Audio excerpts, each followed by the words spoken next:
Welcome to the Is It Just Me podcast with Jess and Luke, the show dedicated to diving into your F1 opinions, popular or otherwise. Luke, you're back in the studio with me today. Nice to have you back. And off the back of a double header at Silverstone, that actually turned out to be pretty good. Yeah, it was, yeah. The idea of back-to-back races at the same circuit, that's always been a big sort of issue for, I think, people looking into this season with the revised calendar.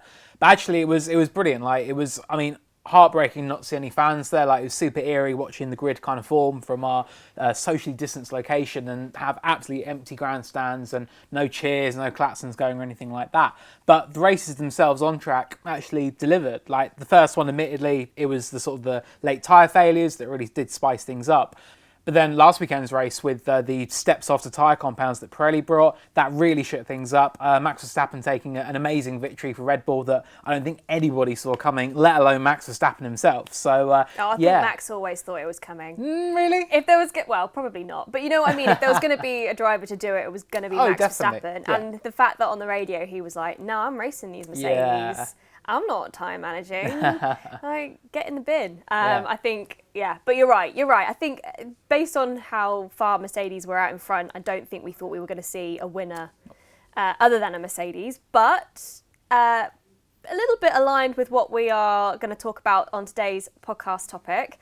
The reason behind that was an interesting one. So, obviously, one of the reasons why last weekend's race was so interesting was because we saw so many different strategy plays. And you didn't really know what one team was going to do. The teams had to split strategies. So, one of their drivers lost out and another really, really gained and managed to get some awesome results. But it kind of then brought into play the question of, should we just get rid of kind of allowing teams to just get away with a one-stop? Because that was what made the race so good. The fact that a one-stopper was off the table, but even though 3 drivers tried it, it didn't look likely, and everybody had to kind of manage the tyres that they had. So this week's opinion, which is a pretty unpopular one, we can probably say, but that's why we're here, because we're here to discuss them and to find out if there is any grounding in them, or is it just as unpopular as it should be? Is it just me? Or should F1 introduce mandatory 2-stop races? Now, I can already hear the keyboards clacking in the old comment section. Oh, yes. But before you go mad in the comments and tell us that we're crazy, and you probably already have based on the title of the podcast anyway, if you are watching on YouTube, and if you're listening on podcast players, you're probably angrily tweeting both Luke and myself. But should we just put a little bit of context into, first off, why are we in a scenario where we see one-stop races quite regularly? Sure. So it's going to be maybe quite a long, brief history of F1 and tyres and everything they've done. But basically F1 in terms of strategy has always thrived off variables. And the 2 big variables through F1 history have been tyres and fuel. And logic dictates that the harder you push with your tyres, the more you use them up, or you can kind of manage them and then have more at the end of the race. And you kind of got to work out that sort of balance of when to push and when not to, what tyres to use, be it soft, medium or hard as we've got right now. And it used to be that in the mid-2000s we had both variables, tyres and fuel. 2005 they tried getting rid of the tyre stops. They gave them these ridiculously long-lasting tyres that could do 150 laps or something like that. And that had to last a whole race. And then fuel was the only variable. That lasted a year, and then went back to both variables. And then come 2010, they got rid of refueling. So cars basically would be topped up with fuel for the race, and that would be them all the way through. But then this left the tyres as the only variable. So therefore, the tyre supplier, then Bridgestone, and then after 1 year, so from 2011 onwards, Pirelli had to offer basically 2 different compounds of tyres and really try and shake things up. And that then became the main sort of strategic battleground for teams in terms of getting ahead of their opponents and fighting with them on track. Now, Pirelli were tasked basically to bring tyres that degraded quickly enough that it would make things interesting and really spice up the strategies. And a lot of this was rooted in the 2010 Canadian Grand Prix. And it was a race that had 5 drivers all fighting for victory, I believe on 5 different strategies, and it was brilliant. It was a fantastic race where basically that weekend, a hot track temperature, all the conditions kind of just perfectly aligned, a bit like last weekend at Silverstone, and we got an absolutely cracking race. And F1 saw that and went, right, we want that week in, week out. Replicate it. Yeah, How exactly. do we replicate this? And that is always the challenge. And then they went to Pirelli and said, basically, we want you to make a tyre that is not durable enough so that we do get these sort of, everyone's got to come in for 2-3 pit stops, which in one way sounds good, but then you've got the flip side of it is that the drivers can't push on the tyres. And we had all these complaints from the drivers saying, look, the tyre's just not good enough, I can't do what I want with it, I can't push to the limit, it's too much about tyre management, and that's not F1, that's not what it's about. So a couple of years ago, Pirelli sort of shifted their approach a little bit. They went for a more durable approach with their tyres. But then that resulted in basically one-stop races at pretty much most circuits. And some of them do obviously change things up and maybe have a two-stopper, the odd three-stopper. But really, a one-stop race was kind of just the way it was. You do a stint on the softs and then you move on to the hard tyre. That'll see you to the end, and that's kind of it. And that's drew a lot of criticism from fans because they ultimately want to see races where they do have this kind of variation and it's not everybody just doing the same strategy. Like, you want to see it that a driver may be running third, but know that, hang on, I've got my strategy sort of, it's a better strategy, as seen with Verstappen last weekend, and therefore I'll be able to get the jump, but it's all about how I sort of play this game of chess and tactics, and particularly at a time when the cars are very hard to actually race wheel to wheel, the strategy sometimes is like the main battleground.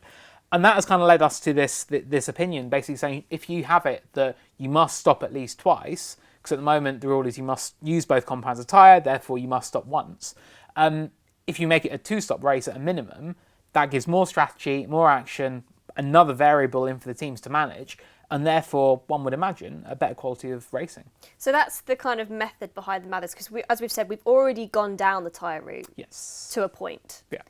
In that we've had harder compounds and softer compounds, and we even had the teams reject the proposed Pirelli compounds for this year. They're using the same setup as they had last year. So, okay, so if we've exhausted the tyre options, hypothetically speaking, if we've exhausted the tyre compound change, then why don't we just look at mandating the fact that we have to stop twice? I guess a similar scenario might be the fact that Formula E, right, you have to take attack mode twice during a race. Yeah. And obviously in Formula E you're not stopping, but the idea is that you come off the racing line and you are kind of, even though you're given a boost of power, you can lose a track position or whatever, exactly. Which is obviously crucial in Formula E. Yeah, and that's their main sort of strategy battleground, is that when is it the best time in the race to take that attack mode? Similar to F1 now, it is when is the best time in the race to take our pit stop? But that's only once, so logic would dictate if you put that variable in twice, would that not be better? Because as we've kind of we're going to point out, more strategic variety, right? We're going to get at least 3 stint windows, which depending on what track you're at, can play out in very different ways. And as we've seen as of last weekend, especially, different teams are better at managing tyres and different drivers are better at managing tyres than others. So it just gives us a bit more of that variety, doesn't it? Yeah, definitely. And I think that would be the main sort of case for doing this, basically. As you say, there'd be 3 stint windows because you'd be coming in twice. And it might be that you think, well, okay, my soft tyres I did my first stint on, they work pretty well, but I felt I could have done maybe a few more laps on them. Therefore, when everyone else is going for mediums for their final stint, I might go for softs. And that might be the way you think, or for example, you might be trailing a driver on track and think, if I run exactly the same strategy as them, I stand no chance of getting past. But if they go for a medium tyre and I go for a soft tyre, therefore a quicker tyre, I've then got a chance to attack them and get ahead. But then I also know my tyres may not last as long, therefore I've got to manage them and make sure I try and keep them behind. And it's that kind of sort of tactical battle that I think we just really, really want to see. Because at the moment, I think F1, it's too obvious what a lot of the strategies are. Like, as I said, it would be, you go from a soft tyre to a medium tyre, a soft to hard or whatever. Everyone does the same thing. You're stuck in this train, you're following, and it's like, there's no real way to kind of shake things up a little bit. And I think some teams, they do try and sort of roll the dice sometimes as much as they can to try and overcome the advantage another team may have, such as last weekend with Red Bull putting Verstappen onto the hards in Q2, starting on the hard tyre, which I've not seen, I can't recall a time in F1 I've seen that, because they were like, that is the only way we're going to beat Mercedes, and it worked. Yep. So if you give them more of these opportunities to say, look, here's another chance to take a risk, roll the dice a little bit, why wouldn't that lead to some more exciting racing? And I guess the other reason for maybe introducing it as well is that, as we've seen a lot recently, there is a lot of chance for human error during a pit stop. I think we complain, or not complain, but it's one of the criticisms maybe of F1 is that it's too data driven, it's engineered to within an inch of perfection, and therefore you kind of lose that human element of racing. But in a pit stop, that is very much, and even though these guys are training day in, day out to nail these pit stops, when you're in that racing environment and your adrenaline's going and you're working with tools and those pesky torque guns that seem to just want to like blow up, and if you're a Haas, you probably if you're the Haas pit crew, you're probably scarred by torque guns. But we do see those. That's where we see the human error side, because as you said, if we're not getting as much wheel-to-wheel racing, it is in those pit stop environments that we're seeing those human interactions. Driver, we saw Grosjean kind of almost stall the car coming out of his pit box. When was it? The British Grand Prix. We see the unsafe release. We saw it in 2019 British Grand Prix. Max jumped, was it Leclerc he jumped in or Vettel that he jumped in the pit stop? I can't remember. He jumped a Ferrari because we know that the Red Bull pit crew are super quick, right? And they are, and I remember because I was sat on, I was sat in the grandstands last year watching the British Grand Prix, which I really missed this year. It felt so weird to not be at Silverstone. I was mightily jealous of you, Luke. When I think I can't remember which Ferrari it was, which is really going to bug me, and I'm sure you're already commenting in the YouTube comments which Ferrari it was. But when they both pitted at the same time, and I said Red Bull will have them because they'll do a faster pit stop, and sure enough, that's where they overtook. And obviously, you want to see overtakes on track. But that excitement of the fact that they came in together, they're working as fast as they could, and Red Bull, because they have a faster pit crew, nailed it and they jumped them. It was like, whoa, this is exciting. Yeah. So I guess there's that element as well that maybe would lead to arguably more exciting scenarios happening out during a race. But not everybody seems to think that. Very few people seem to think that, to be honest. I don't think we've had a subject that has had zero opinions supporting, at least on the audio side. I think on Twitter we had a few. We had a few people saying, actually, do you know what, that might work? But there was definitely more weighted towards the please don't even bring this up. So let's dive into those opinions, and let's start with Mark, who is going to kick us off. Hi, love the podcast. Should we do mandatory 2-stop races? I think not, because as soon as you make it mandatory, it almost becomes as the teams all then want to find that optimum 2-stop strategy, and they're all going to pit on the same lap at the same time. Whereas at least if you make the tyres soft, some people will try and push them to the end and do a 1-stop, and then some people will play it safe and do a 2-stop. First off, Mark, really happy to hear that you're enjoying the podcast. Thanks for that. We did not pay you to say that. But I think what Mark's raised is the main issue with this, is that these guys plan these scenarios, simulate these scenarios, strategize these scenarios so much that we probably just would see the same event happening, in that everybody would still just pit at the same time. Basically, yeah. I mean, these are very smart cookies working on the pit wall. They earn their money, they really do. And ultimately, they will come up with all these various plans that they go into a race with. We hear them on the radio talking to the drivers, saying, "Oh, you're on Plan B, Plan C." I think Ferrari pulled a Plan F last year, maybe at one point with Vettel. I think they exhausted the alphabet. To be honest, I think we were in when you get to the end of the alphabet on Excel or something, and it starts going AA, AB. I think they were on about that by the end of the season, unfortunately. Yeah. But they run all of these simulations basically to get through all of these plans and make sure that basically whatever happens in the race, they have a scenario, they have a position where they're ready to react to it. And I think if you just say to them, well, instead of coming in once, you're coming in twice, they would probably all converge on a similar kind of thing. And we see that with one-stop races that you sort of see I know you love the AWS graphics. Saying, favourite thing. Yeah, saying pit window open. And obviously, there is no pit window in Formula 1. You can pit when you want, honestly. But it kind of suggests that, okay, everyone's going to start coming in around this kind of point, because everyone will do the same thing. No one's going to say, unless you're Haas, like, oh, I'm going to make these tyres last like 30 more laps and try and pull it off because that's your only chance of getting into the points. So, yeah, I mean, and I think you even had a couple of F1 strategists actually get in touch with you about this and say, nice idea, but it wouldn't work because we'd all just come up with the same idea in the end. Yeah, I think, and it makes total sense because, you know, that's part of the problem that we've got with these one-stoppers. It's more to do with the variables that happen. But interestingly, I guess, like, if we had, for instance, certain tracks were pretty much guaranteed a safety car, just based on the way they are, like Baku, Monaco, you're going to get a safety car at some point.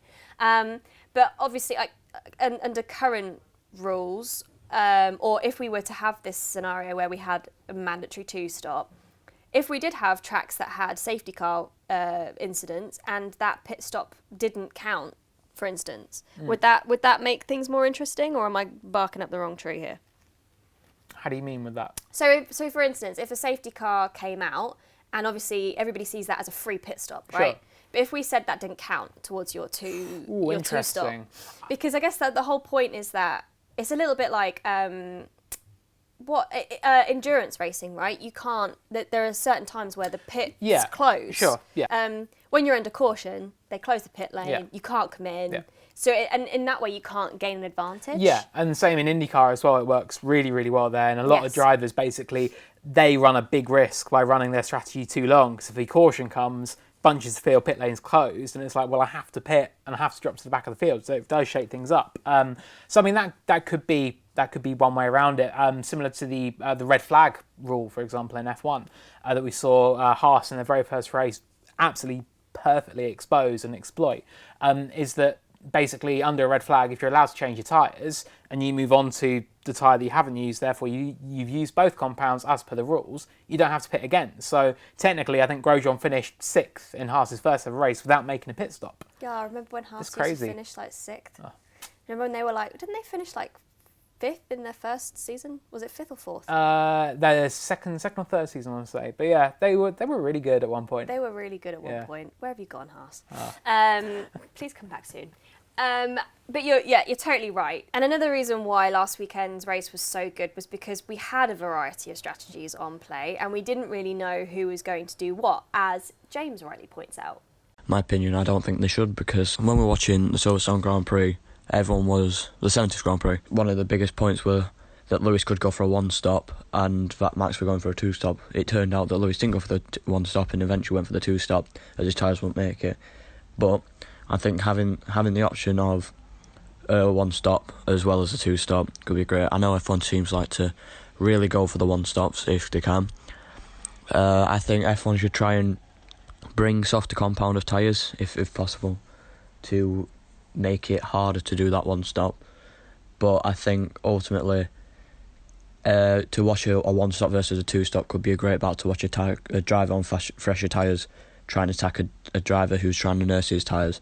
Could be great. So yeah, absolutely right. It was really exciting to see drivers try and make a strategy work that we had said from the word go ain't gonna work. You know, like Pirelli has brought softer compounds, it's hotter out there, we've had tyres explode last weekend and it was cooler, but they managed to make the one-stop work, like Charles Leclerc, Ocon, Kimi-ish. I mean, he still got to the end of the race without a tyre blowing up. So well done, Kimi. Yeah, well done, Kimi. But again, and obviously there was at one point where we thought Hamilton was going to one-stop, and that made it interesting as well, because we were just like, this is not the optimum strategy. Why are people risking this, especially when Mercedes were having such a bad time with their tyre management? So if we enforced a two-stop, we wouldn't get those one-stop wonders, would we? No, we wouldn't, and that's the kind of thing we want to see. Like, I mean, Leclerc, he said on Saturday that he thought 8th where he qualified would be where he finished. Like, he genuinely didn't think he'd be able to beat any of the cars ahead because Ferrari was struggling that much. Realistically, no, he wouldn't have, but he managed those hard tyres so well. Only finished 10 seconds off Bottas in the end, which, I mean, given how bad that Ferrari is, that's impressive. Yeah, exactly. It's crazy. And it's that kind of, I guess you've got the counter, which is you can gamble and do an extra pit stop, fresh rubber, and really try and push it and think that's the quickest way. But the opposite to that is actually, no, we're going to do fewer pit stops, we get a tyre that works for us. That's the hard did for Ferrari last weekend, and that will work perfectly. And I think that also on James's point about the excitement of having a driver take like a second stop and have the fresh tyres and really try and push up against a driver who's one stopping. You think back to Hungary last year when Lewis Hamilton was trying to attack Max Verstappen, couldn't find a way through, and the Mercedes were like, box. And he was like, what are you doing? Like, this is crazy. That's surely not the right thing to do. Whacked on a set of soft tyres, and then he was lapping like 2 seconds a lap quicker than Max, scything through the traffic, got him with 3 laps to go. And that was brilliant. And that was that kind of strategic masterclass for Mercedes as well, because they were like, look, Lewis is not winning this race if we just keep him out there and try and keep him behind Max. Let's just roll the dice, bring him in, get a fresh set of tyres on and let him push. And it worked perfectly. They tried a similar thing with Valtteri Bottas in this year's Hungarian Grand Prix against Max, and it backfired. It didn't work. Like, he didn't get past. So that is the thing. Like, you've got these one-stop wonder races, as you said, and I mean, it can go a bit far sometimes. We saw Nico Rosberg at the 2014 Russian Grand Prix, locked up his tyres on the first lap, was like, right, I'm straight into the pits, and put on a set of mediums that lasted 52 laps. So, like, yeah, exactly, yeah.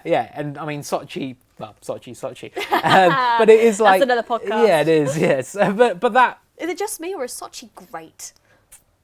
It's just moving me. on. Yeah, it's definitely just you. I don't actually think that much. But it's, that is the kind of thing. Like, you want to be able to say to teams, look, you've got the options to do whatever you want. And particularly for like a smaller outfit as well, they might actually think, look, we don't stand a chance of beating these teams on pure pace. I hate to say it, but similar to what Ferrari did weekend just gone, they wouldn't have beat Racing Point, Renault or McLaren in a straight fight probably. Yeah. But whack on a set of hards, go for a long stint, and Leclerc did exactly that. And you mentioned the small teams. Ollie has another point to add around that as well. So let's hear from Ollie.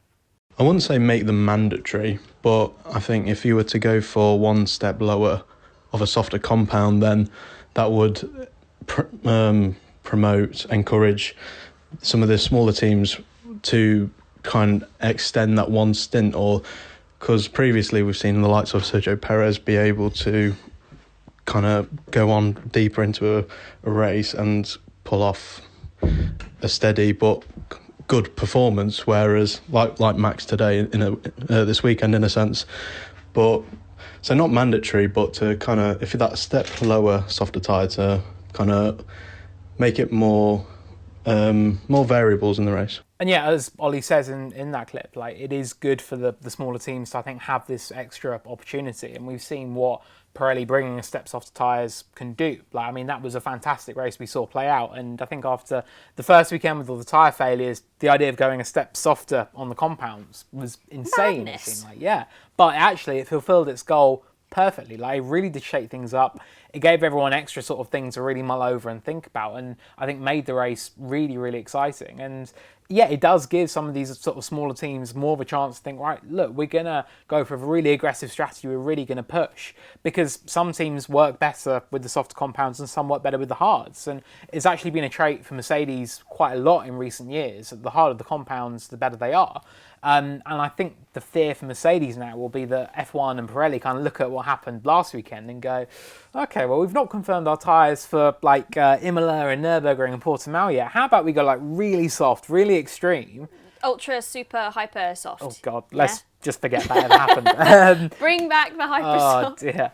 But, I mean, Helmut Marko, he said yesterday after the race, he was like, look, we're going to Spain next week, 34 degrees, great. Italy in summer, great. And if you're Red Bull, and if you're looking at the races coming up and the fact that the tyres haven't been picked yet, you're thinking, look, if it's a hot race, if the tyre compounds are a step softer again, that all of a sudden is looking good for them. Like, Mercedes' advantage is going from being pretty big to minimal, if anything, as we saw last weekend.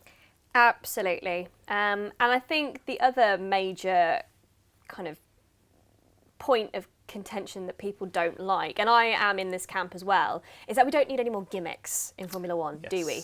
My pet peeve, which is why, again, I think I'm so looking forward to the 2022 regulation change, is that it feels like F1 or the FIA like to make little tiny changes or to like one element without kind of taking into account the bigger picture. And if they just kind of, and that's the whole point that we're talking about here, just changing one element is not going to give us the perfect outcome. F1's far too complicated for that. It's so variable based. You know, as you've pointed out, it's the temperature, it's, you know, the cars that are coming there, it's the what, even down to like how the driver's feeling that day, like psychologically. You know, we talked about last year about how much weight was riding on Gasly, and the psychological impact that had on his racing, and it did seem like he was just like nose diving in that Red Bull. And we've got a potentially similar situation with both Albon and Vettel, arguably. So there's so many different variables. If you just take one in isolation, it's not going to make F1 any better. So I think that's the other thing that, you know, a lot of people, and especially a lot of people that tweeted us, are really, really against over-regulation of the sport. That there's already too much regulation, too much kind of forced scenarios that the teams have to work with, and it does make, in certain elements, makes it interesting. But I think if you over-regulate it, it just makes it like it's just going to be cookie cutter races each time, right? Yeah, exactly, and that's the last thing we want. Like we've said on previous podcasts, we don't want a spec series, we don't want anything like that, and we don't want it to be that every team goes into the weekend knowing, okay, well, we have to stop at least twice. Like, you want to give them just every option on the table, basically, that there's less things limiting what they can do. And I mean, F1 has always thrived off, look, there's a loophole here, let's try and get around it as we can, as we know in the current Racing Point scenario that's going on. Don't bring them up. And but that really shows, like, F1, that it's all about trying to get around things. And ultimately, the more you kind of, I guess, pen F1 in, and pen strategists in, who their whole job is, right, let's go for every single option we can, think outside the box, like really roll the dice. That's not always a good thing. Like, you do want it to be that you kind of give them that freedom and give them that allowance to do what they want to do. So yeah, I think I can certainly understand, I do agree with that point as well, that if there's too much regulation, if the rules are written too strictly, that it is just a bit like, well, we're all going to do the same thing then, and we're all going to be sort of sheep following, and that's kind of that. Slight tangent, but that's another reason why I'm a big fan of the black and white flag, the introduction of that, because obviously, it's not like it wasn't there, but it's just being used more. It's something that Michael Massey has brought in from his background working in supercars, right?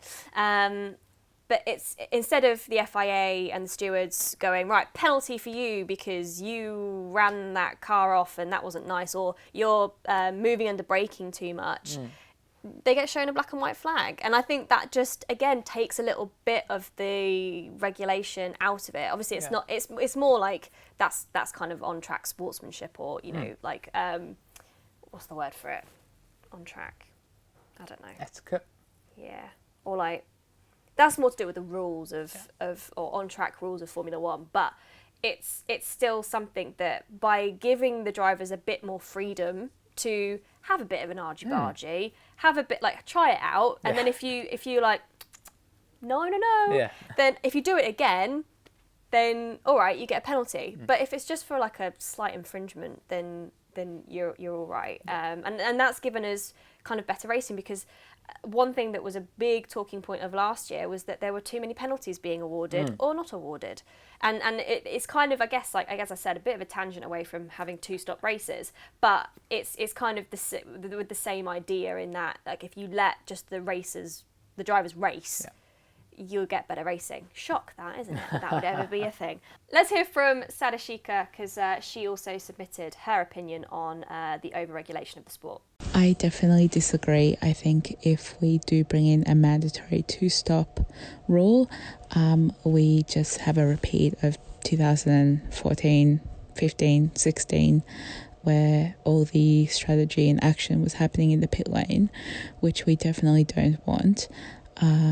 So I think we're better off having Pirelli actually produce some tyres that doesn't allow them to do that. Change the compound, give us some more races with softer tyres, but yeah, definitely not putting in too much rules or regulations around how the race should be run. What we were talking about there is kind of a little bit of what we were talking about right at the top of the show, in terms of, can we just have softer tyres? But we've been in that scenario, haven't we? So are there alternatives that we can look at in terms of, right, I think it's safe to say we're saying a mandatory two-stop race is not a good idea.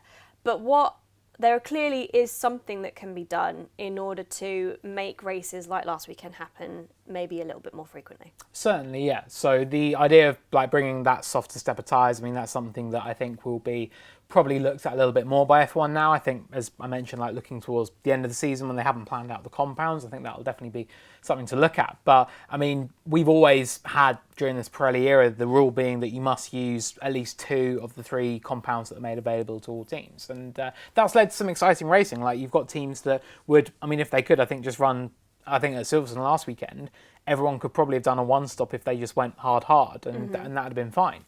And you saw Max Verstappen run that little 6-lap stint, I think, on mediums, just to basically just get them out of the way. 6 laps, wasn't it? Yeah, it's nothing, crazy. Absolutely nothing. But tick the box, meet the rule, and then get back onto what is the optimum tyre compound. So I mean, one idea might be saying, look, why don't you have you've got to use all 3 tyre compounds, soft, medium, and hard, right the way through the race. So that means that you do get your minimum 2 pit stops, you get that little bit more of on-track action, and that you would make it interesting that you've got to use the softs, which, as we saw, I mean, at Silverstone last weekend in qualifying, by the time they got to Stowe on their hot lap, that was falling apart. Like, it didn't even do 1 lap. It was that brittle.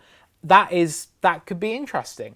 But then the flip side of that is that you've got the strategists will basically all, again, converge on the same idea, realise that we're going to bin off that tyre after 2 laps and come in, and everyone's kind of on the same page again. So that is one option, but I don't think it would quite be the solution, to be honest with you.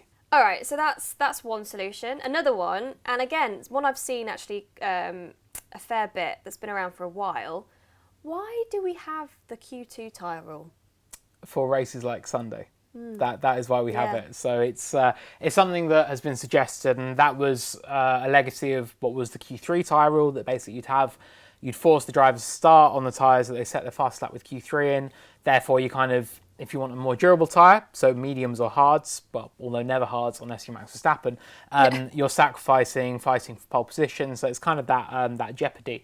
They changed that then to Q2 to make it basically the risk of drivers dropping out of Q2 and being outside the top 10. But then that kind of backfired a little bit, because now you've basically got everyone at the front of the grid guaranteed to start on to do Q3 on the soft tyre, be in the fight for pole, and then probably start on the optimum race tyre. But then you do have races like last weekend where it just worked perfectly. Like we saw the Q2 tyre rule, I think, work brilliantly. Verstappen going on the hard tyre for that was a huge risk by Red Bull. I believe he finished 9th in Q2, so it wasn't like he absolutely sailed through. Like, he was comfortable after one run. But yeah, that was a real risk. But Red Bull were like, it's worth it. And they had to really actually convince him that this is what we're going to do, that you've got to sort of buy into this. And he did, and that ultimately put him on course for victory. So I think that is, the Q2 tyre rule. I know it's a little bit confusing for fans, but I think that it does every now and then come up trumps, I think, as last week proved. So we're saying that that's maybe not, you wouldn't vote for that as an alternative? No, I don't think that would make any difference, really. Okay, we're ticking these off. Basically, there is no solution. Okay, but one that we've kind of already spoken about quite a lot, like what are we going to do? Because if we give these teams tyres that degrade at a higher rate or have a bit more of a cliff, they're going to complain and they're going to want more durable tyres, and things are going to happen where we're like, okay, because it just feels like it's a ping pong match between we need softer tyres, no, we need harder tyres. Like, so what's the sweet spot? Where do we find this? That is the question that should be put to the tyre supplier, ultimately. Pirelli. Like, if you're watching, we want to know. But that's what they are always working towards, and that is what any constructor coming in to be the tyre supplier would want to work out. And I mean, Michelin, they've always sort of had an eye on F1, but they've always said, we want a tyre basically that can just run forever, because we want to prove that if you go and buy it for your road car, that it's going to last and last and last. That's why they're in endurance racing. That's why in Formula E we don't have tyre changes, and it's like an all-weather tyre, so it's sort of reflecting the road. I mean, F1 tyres right now, I mean, you wouldn't go out and buy a Pirelli if you're thinking, I want a really long-lasting tyre, because it just doesn't last, unfortunately. Mm-hmm. But for Pirelli, still marketing, like being in F1 is great because of all the exposure, and we know they sponsor a lot of races and whatever.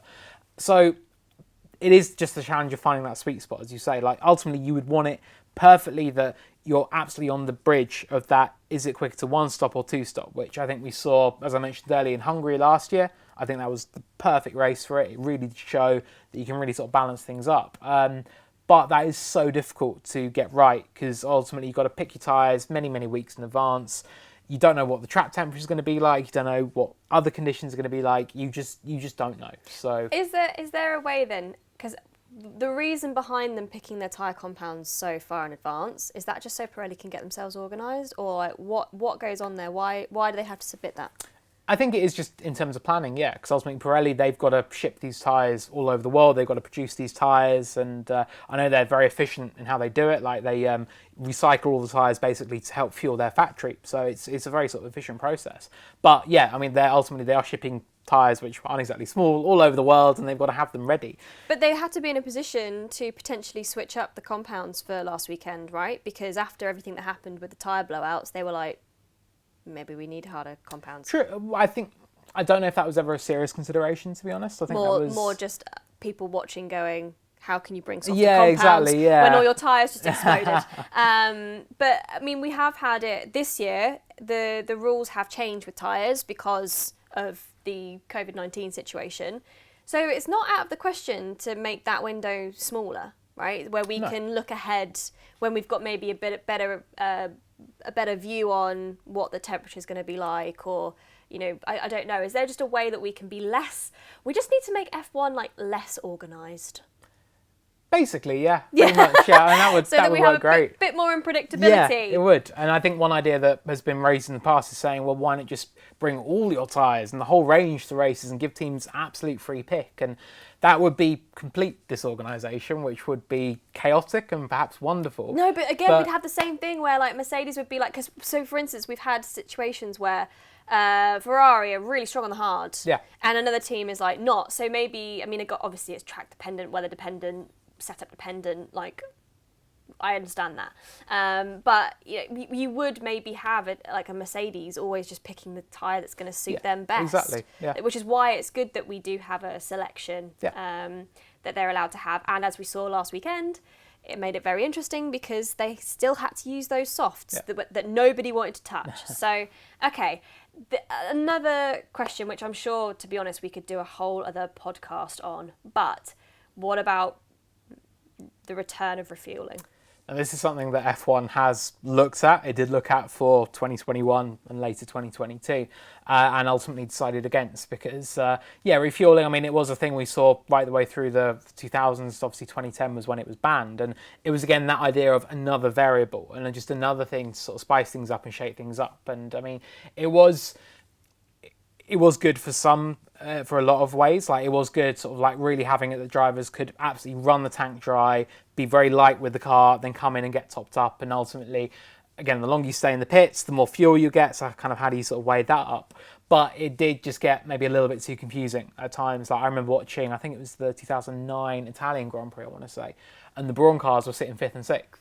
But they were absolutely loving it because they were basically keeping the cars in front in sight, and they knew they were one stopping because the tank's absolutely full, and it was fine. And they took the lead, I think, with like 10 laps to go, and that was that. And I was kind of like, but they were 5th and 6th. Like, how's that worked? And fair play on the strategy, but there was no incentive for them to kind of push and like try and like overtake and get to the cars ahead. So I think there's that. There's also the safety standpoint. I mean, we've seen a lot of instances with refueling rigs over the years. Obviously, 2009 with Kimi when he got some fuel in his eyes, I believe, when there was a bit of a fire in the pit lane. Famously in the 90s with Jess McFadyen as well in his fiery pit stop. That was terrifying. Yeah, it's things like that where, I don't know, and I think particularly as F1's kind of gone down this sort of hybrid and efficient route.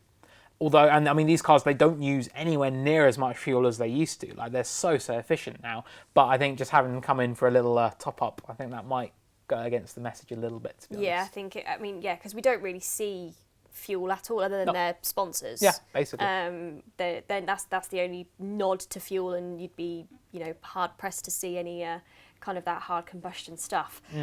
So you're right, there is that obviously, and their big environmental push it just doesn't fit with the rhetoric, really, does it? But I don't know. We're going through this list, Luke. I'm not seeing any solution really here to our problem, other than Pirelli, make your tyres less durable. But as we've said before, we've been there as well. So we'll just have to see. I'm really interested to see how we go this weekend. In Barcelona, like similar if not hotter temperatures. I mean, Spain in August. Yeah, that press room is going to be warm. Is it AC? Oh no! Oh no! No! Brill. Even in pre-season testing in February, you go there and it's like 12 o'clock. And you're like, why am I like roasting hot? And you realise. So yeah, the idea of I mean, obviously I'm not going there, hence I don't have to be in a bubble anymore. But it's you're back here. it's that's going to be warm, and that's going to be a real challenge for all the teams and all the drivers. And I put that to Andreas Seidel from McLaren on after the race on Sunday. I said to him, look, we're going back a step harder, but Spain in August, like that's hot. And he said he thought it would go back to a one-stop race, but he said he couldn't be sure because just, again, you don't know what the conditions are going to be like over the weekend. But as I mentioned earlier, Helmut Marko, I mean, he's loving it. Like, he's like, look, we're going there, it's going to be 34 degrees. Red Bull will feel they've got a real chance again. I think Mercedes they're going to be sweating for many reasons, I think, in that warm Spanish sun. Oh, I like that. Nice one, Luke. Thank you.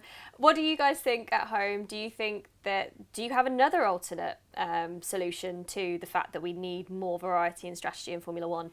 Let us know in the comments or tweet us over on either at Autosport or at Luke Smith F1 for Luke or at Jess McF1 for myself. And make sure you let us know what you think of the show. Have you enjoyed it? Do you agree? Do you disagree? Is there anybody out there who thinks a 2-stop mandatory race is a good idea? Because we haven't found you. Where did we even find this opinion? But anyway,